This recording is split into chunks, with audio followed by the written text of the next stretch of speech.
Success एक ऐसा शब्द है जो दुनिया में हर इंसान पाना चाहता है।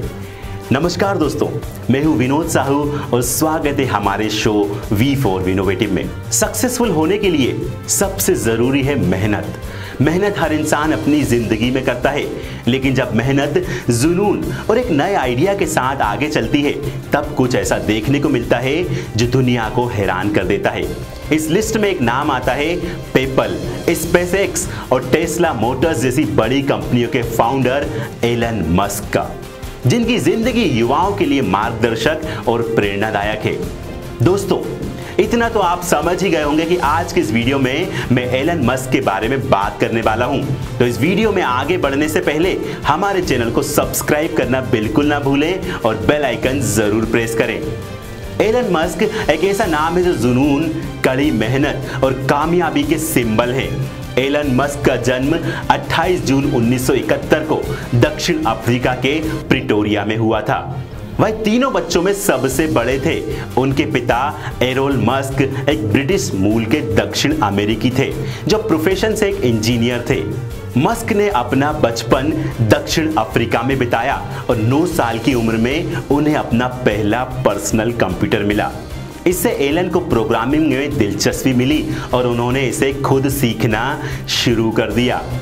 12 साल की उम्र में उन्होंने अपना पहला कंप्यूटर गेम ब्लास्टर बनाया, जिसे बेचकर उन्होंने $500 कमाए।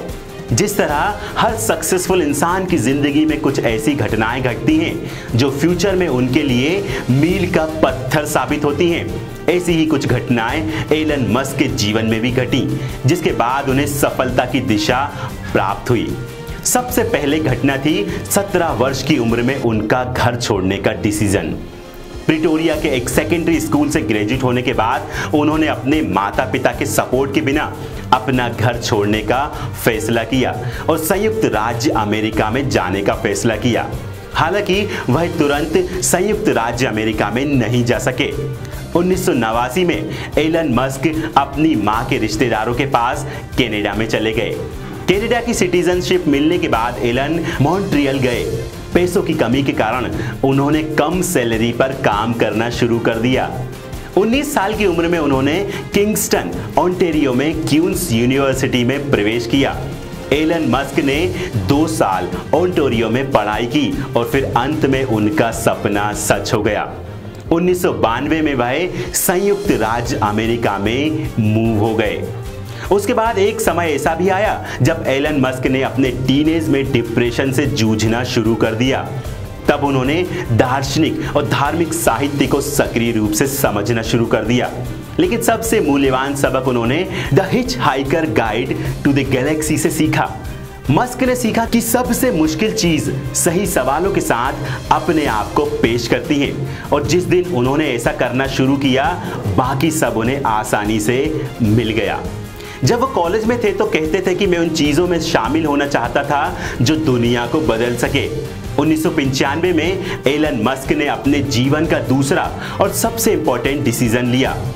पेनिसिल्वेनिया विश्वविद्यालय से ग्रेजुएट होने के बाद उन्होंने स्टैनफोर्ड विश्वविद्यालय के ग्रेजुएट स्कूल में एडमिशन लिया ताकि वह फिजिक्स और मटेरियल विज्ञान के क्षेत्र में स्टडी कर सके। हालांकि 2 दिनों के बाद उन्होंने ग्रेजुएशन कॉलेज छोड़ दिया और अपने भाई किम्बल मस्क के साथ मिलकर उन्होंने अपनी पहली आईटी कंपनी Zip2 बनाई। वह सुबह से देर रात तक काम किया करते थे। वह उसी जगह रहते और सोते थे जहां उन्होंने ऑफिस किराए पर लिया था, और नहाने के लिए उन्हें स्थानीय स्टेडियम के लॉकर रूम में जाना पड़ता था।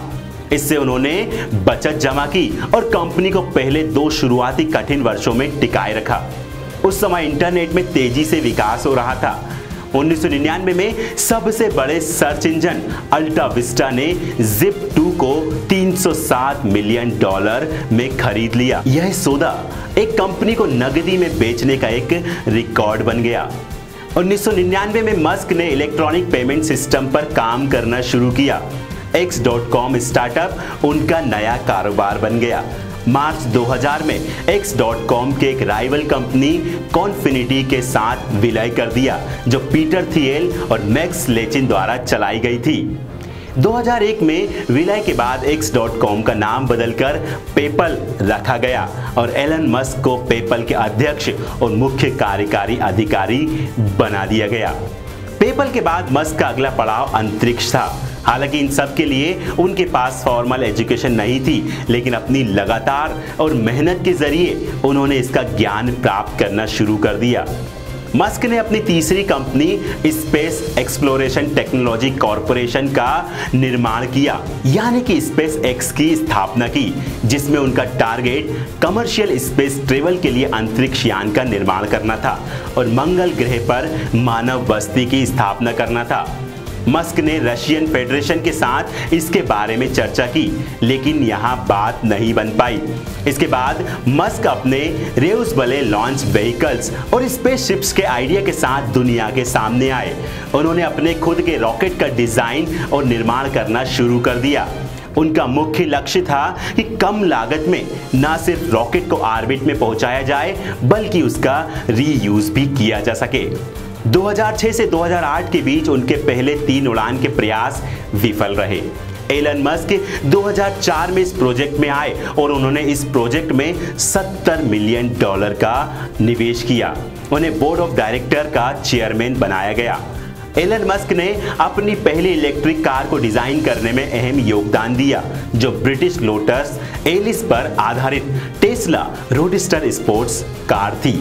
फोर्ब्स ने अपनी सूची में मस्क को दुनिया के 53वें सबसे अमीर व्यक्ति के रूप में पेश किया है। दोस्तों, एलन मस्क की जिंदगी अपने आप में एक प्रेरणा है।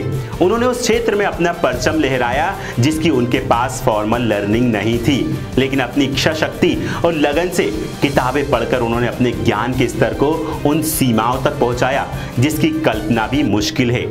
कई बार हारने के बाद भी उन्होंने हार नहीं मानी और अपने सपनों को पूरा किया।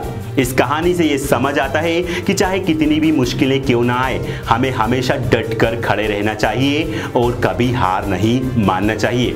दोस्तों, इस वीडियो को लाइक और शेयर जरूर करें। शुक्रिया।